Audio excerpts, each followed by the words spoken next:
સમુદ્ર, જે ક્યારેય કોઈને વચન આપતો નથી, અને જ્યારે ગુસ્સે થાય ત્યારે રાજા હોય કે ફકીર, કોઈને છોડતો નથી.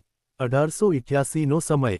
એક અંધારી રાત, અને એક જહાજ, જેનું નામ હતું વીજળી, કચ્છના મંડવી બંદરથી હાજી કાસમ મુંબઈ તરફ નીકળ્યો હતો. એક સામાન્ય વેપારી, પરંતુ દિલથી ઈમાનદાર માણસ.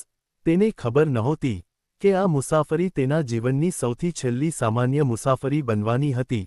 સમુદ્ર શાંત લાગતો હતો, પણ આકાશ કંઈક કહેવા માંગતું હતું. વાદળો ઘેરાયા, પવનની દિશા બદલાઈ, અનુભવી નાવિકોના ચહેરા પર ભય સ્પષ્ટ દેખાતો હતો. અને પછી એક ઝંઝાવાત તૂટી પડ્યો.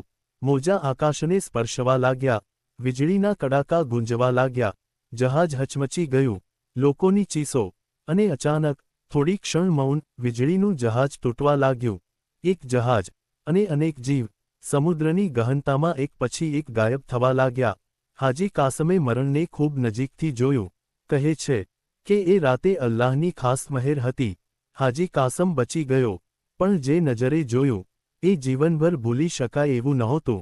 આ ઘટનાએ હાજી કાસમને બદલી નાખ્યો, વેપારથી સેવા સુધી, અને દુનિયાથી ઇબાદત સુધી. એ માણસ હવે પહેલા જેવો રહ્યો નહોતો. વીજળીનું જહાજ સમુદ્રમાં ડૂબી ગયું, પણ તેની કહાની આજે પણ સમુદ્રની લહેરોમાં જીવંત છે.